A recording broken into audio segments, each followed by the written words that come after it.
जब भी हम एक आर्ग्यूमेंट जीतने के लिए करेंगे, वो आर्ग्यूमेंट कभी भी कूल डाउन नहीं होगी। If you also wants to know the answer for why a small discussion is turning into a big fight, this video is for you guys.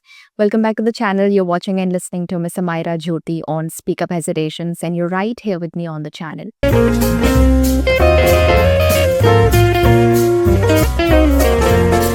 I am sure एक छोटी सी बात पे सभी का झगड़ा हुआ होगा, लेकिन वो छोटी सी आर्ग्यूमेंट एक इतनी बड़ी फाइट में कैसे कन्वर्ट होगी?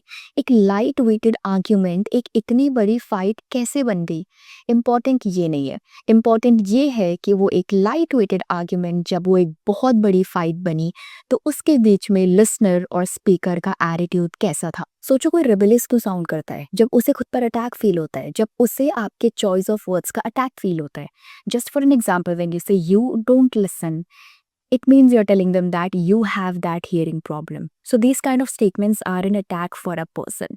और बस यही से ही a light weighted argument turns into a big fight. दूसरा, जब हमारे इमोशंस हमारे दिमाग पे हावी हो जाते हैं, थिंक अबाउट इट, क्या एक लाइट वेटेड आर्ग्यूमेंट सिर्फ चॉइस ऑफ वर्ड्स की वजह से एक बिग फाइट में कन्वर्ट होती है?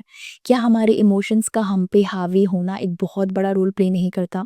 जब हमारे इमोशंस हम पे हावी होते हैं तो हमारा दिमाग काम करना बंद कर देता है, और जब हमारा दिमाग काम करना बंद करेगा तो हम लॉजिक यूज बिल्कुल नहीं करेंगे, हम फील ज़्यादा करेंगे। और जब भी हम फील ज़्यादा करेंगे, हम रिएक्शन मोड पे ज़्यादा आएंगे, जैसे चिल्ला देना, कुछ फेंक देना, ब्लेम करना, अब्यूजिव हो जाना या रो देना।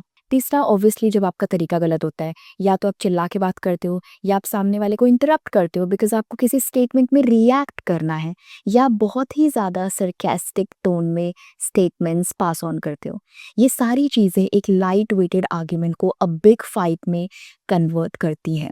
तरीका ऑब्वियसली मैटर करता है, it's always the way you से थिंग्स। नेक्स्ट, अगेन ऑब्वियसली जब आपको लगता है कि आपकी बात सुनी नहीं जा रही है, और जब आपकी बात सुनी नहीं जाती तो आप एक ही चीज़ को बार बार बोलते हो, रिपीटेडली बोलते हो, और पॉसिबली ज़ोर ज़ोर से बोलोगे, जिसकी वजह से एक लाइट वेटेड कॉन्वर्जेशन में एक टेंशन क्रिएट होती है, and it turns into a big fight. Then again जब आप पुरानी चीज़ों को बीच में लाते हो just to win the fight, which is very common, इसीलिए big fight भी common हो गई है। So make sure you think about all of these things before you say why do we fight a lot. और एक important point that I personally feel like, जब भी हम एक argument जीतने के लिए करेंगे, वो argument कभी भी cool down नहीं होगी। That's all for today. Take care. I'll see you in the next. Bye for now.